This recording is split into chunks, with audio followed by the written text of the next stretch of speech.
Baik, Assalamualaikum warahmatullahi wabarakatuh.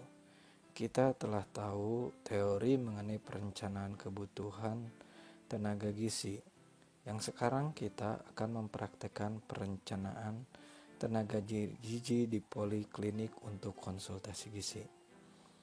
Untuk lebih mudahnya metode WSN ini yang seperti saya sebutkan sebelumnya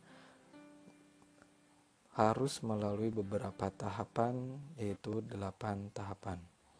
Kita mulai yang pertama. Tahapan pertama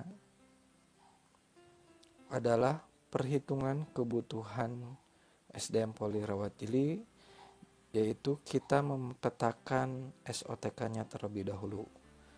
Jadi SOTK yang terbentuk atau struktur organisasi dan tata kerja yang terbentuk ini harus mencangkup 4 kegiatan gizi tersebut. Yang saya ambil adalah sekarang yang asuhan gizi, di mana asuhan gizi paling banyak. Dan asuhan gizi yang akan kita praktekkan yaitu asuhan gizi yang berasal dari poli rawat jalan. Nah, poli rawat jalan ini asuhan kategori SDM-nya, ini klarifikasi pendidikannya. Kita pilih tabel pertama ini. Tabel keduanya hari kerja, di mana hari kerja yaitu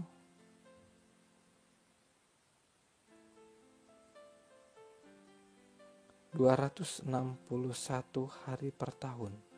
Di mana mendapatkannya? Karena seorang ahli gizi di poli rawat jalan itu dalam seminggu 5 hari, maka 365 dikurangi 52 untuk 5 minggu di hari Sabtu dan 52 hari untuk hari Minggu. Nah, jadi mendapatkan hasilnya 261. Sekarang kita kategori yang cuti tahunan. Cuti tahunan 12 berdasarkan ketentuan dari pemerintah.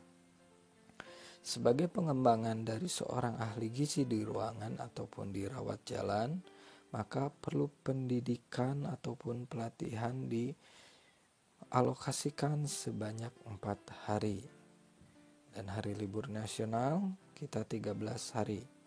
Nah, untuk hari libur nasional, ketika hari libur nasional jatuh pada hari Sabtu atau hari Minggu, itu jangan dihitung, harus dikurangi. Tapi kalau kita menentukan ahli gizinya itu 6 hari kerja, maka yang hari Sabtu diikut sertakan. Nah, terkadang di dalam kesehariannya ada ketidakhadiran, entah itu sakit, entah itu urusan keluarga, maka kita alokasikan atau kita perkirakan 5 hari dalam per tahun. Dan hari kerjanya adalah 5 hari kerja, di mana dapat 7,5 jam adalah ketentuannya. Ketika seorang PNS, ketentuan menurut undang-undang adalah 37,5 per minggu. Sehingga kalau 5 hari kerja, maka didapatnya 7,5.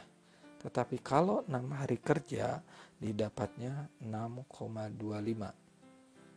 Maka kita hitung mulai hari kerja yang tersedia adalah 261 dikurangi 12, dikurangi 4, dikurangi 3, dikurangi 5.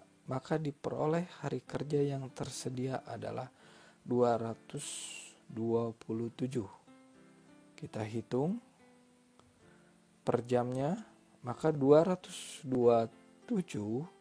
dikali 7,5. Tapi kalau misalnya dia 6 hari kerja, maka dikali 6,5. Lalu karena ini aturannya jam, aturan menit, maka dikali 60. Tabel kedua telah kita selesaikan. Kita beralih ke tabel ketiga. Tabel kedua yaitu menetapkan waktu kerja tersedia. Dan tabel ketiga adalah menyusun standar beban kerja. Nah, perlu kita ketahui bahwa ketika kita melakukan konseling pada pasien, rincian kegiatannya apa saja. Contohnya seperti ini. Melakukan anamnesa membutuhkan waktu kira-kira berapa lama?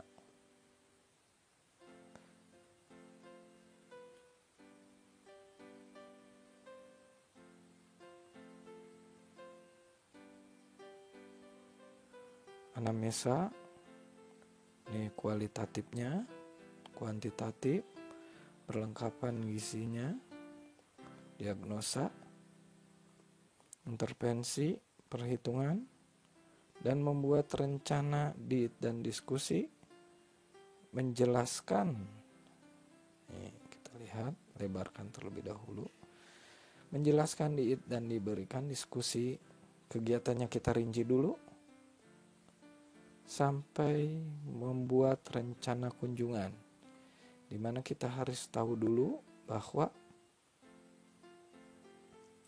anamnesa membutuhkan waktu 5 menit, pengkajian gizi 10, diagnosanya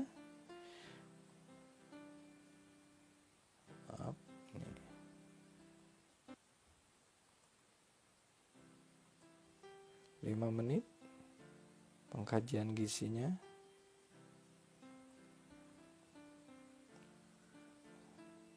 menghitung kebutuhan zat gizi,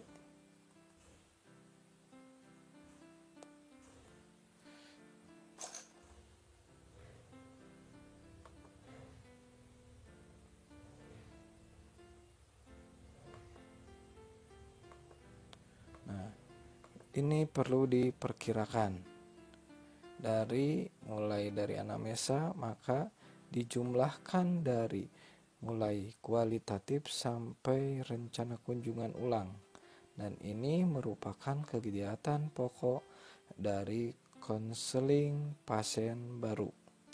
Hal yang sama kita lakukan pada pasien lama juga, anamnesa. Sama, tidak ada perbedaannya, hanya saja mungkin dari waktunya. Nah, dibutuhkan waktunya tidak terlalu banyak. Jadi perbedaannya antara pasien baru dengan pasien lama hanya butuh sekitar 10-12 menitan. Selain melakukan konseling pada pasien lama dan pasien baru, kegiatan gizi juga yang lain, misalnya merencanakan kebutuhan, jumlah konsumen, entry data, ataupun yang lainnya, ini kita jumlahkan sampai 106. Penyuluhan kelompok, ini sesuai dengan topoksi atau tugas fungsi yang ada.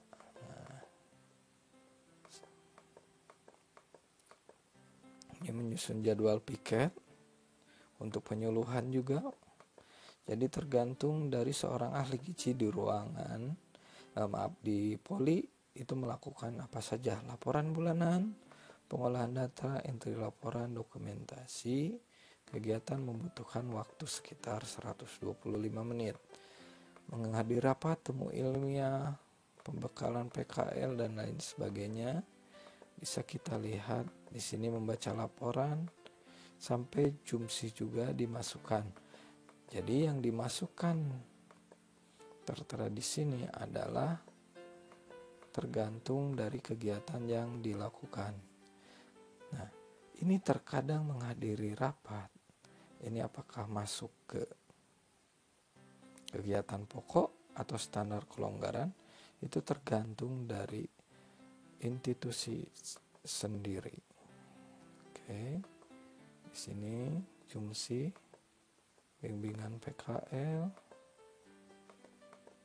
temu ilmiah, ini kategori yang harus kita kumpulkan nanti. Ini perencanaan kebutuhan konseling. Nah, jadi setelah kita menyusun standar beban kerja mulai dari pasien baru, ini yang pokok, sampai ke yang bagian-bagian sekunder, sampai ke jumsi, lakukan 60 menit. Nah, kita lihat, kita langsung beranjak ke tabel keempat, yaitu standar beban kerja. Nah, kita lihat tadi pada tabel 3 ada konseling pasien baru, pasien lama, sampai ke jumsi. Ini dipindahkan atau dilingkan ke tabel 4. Pasien baru, konseling, pasien lama, sampai ke jumsi, kita linkkan ke sini. Bagaimana caranya? Cukup pijit sama dengan, lalu linkkan ke sheet sebelumnya, yaitu jumsi. Tekan enter. Begitu juga dengan rata-rata waktu tersedia. Ini kita lihat nih, merupakan dari 3,77. Nih, sama sampai ke jumsi jumlahnya 60. Nah, lalu masukkan waktu kerja yang tersedia, yaitu dari sheet 2 yang ini 1000, 100, 2000, 150, dimasukkan ke sini semuanya. Sama. Nah, caranya sama, tinggal sama dengan, lalu masukkan ke sini. Tek, enter. Untuk standar beban kerja, maka yang nilai sel E8 dibagi dengan D8. Jadi akan terlihat seperti ini. Jadi yang 2150 menit dibagi dengan 77, maka akan diperoleh hasilnya sebagai berikut. Ini standar beban kerja pada tabel keempat. Kita lanjutkan ke yang kelima, yaitu standar kelonggaran. Standar kelonggaran mulai dari rapat, dinas sore, dinas subuh, isoma dengan frekuensi 1 kali per minggu, 1 kali per bulan, 1 kali per bulan, dan 1 kali per hari. Dan membutuhkan waktu berapa? Nah, sekitar banyak yang menjadi perdebatan, apakah itu dinas sore, dinas subuh masuk ke tugas pokok atau standar kelonggaran. Yang terpenting itu tercatat nantinya. Nah, ini jumlahnya tinggal dikali 52 karena dia per minggu. Kalau per bulan dia dikali 12. Ini bisa terlihat di sini.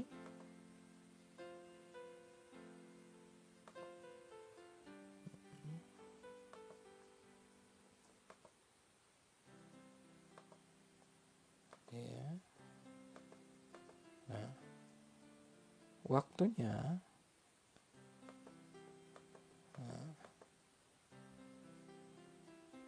172,5 dapat dari mana?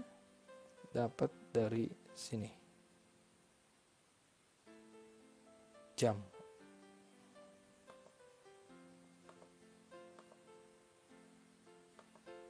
Jadi kalau ini per menit, maka ini yang 102.000. Tapi karena ini jam, maka pembaginya yang jam 1.750. 703. Kalau dia satuannya menit, jadi jangan sampai tertukar antara menit dengan jam.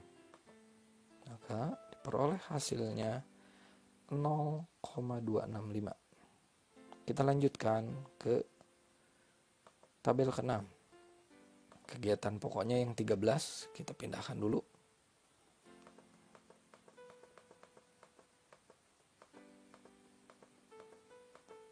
Nah, yang jadi permasalahan, setiap rumah sakit berbeda-beda. Ini hitungannya adalah per tahun. Kualitas kegiatan merupakan jumlah hasil kerja yang dihasilkan dalam 1 tahun untuk satu jenis pekerjaan. Nah, berhubung dia pasien baru, tahun kemarin kita lihat datanya. Jadi kalau menurut WSN kan tidak bisa bagi pasien ataupun institusi yang baru. Nah, tahun kemarin poligisi 1150. Untuk pasien lamanya 240. Pengambilan data 1 kali, penyuluhan 24. Jadi sebulan 2 kali. Laporan bulanan 6. Seharusnya 12 mungkin. Kalau laporan bulanan. Temu ilmiahnya 55 kali. Cukup tinggi. Jadi hampir seminggu sekali, bahkan seminggu ada yang 2 kali.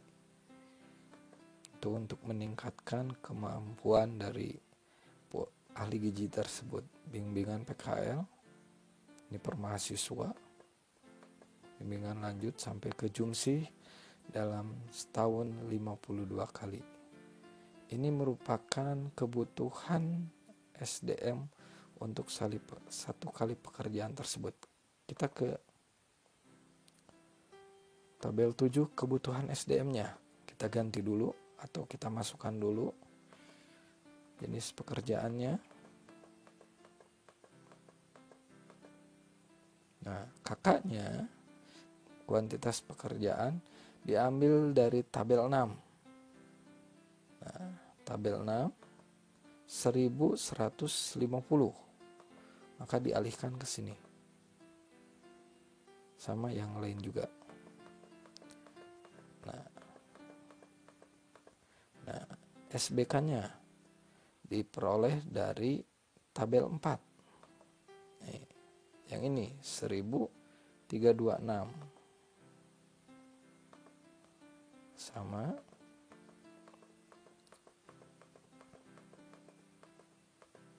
Nah, untuk kebutuhan SDM, maka rumusnya adalah yang ini dibagi dengan yang ini. Maka diperoleh 0,8 SDM untuk mengerjakan konseling pasien baru dan 0,1 SDM untuk mengerjakan pasien lama. Kita ubah.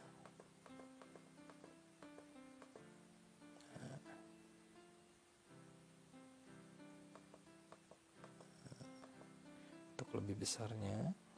Nah, maka dibutuhkan standarnya adalah 1,4. Bagaimana dengan standar kelonggarannya? Adalah diperoleh dari tabel kelima. Maka jumlah kebutuhan SDM adalah subtotal kebutuhan SDM ditambah kelonggaran, maka dibutuhkan 1,6 atau 1,7 kebutuhan SDM. Nah, bila kita lihat,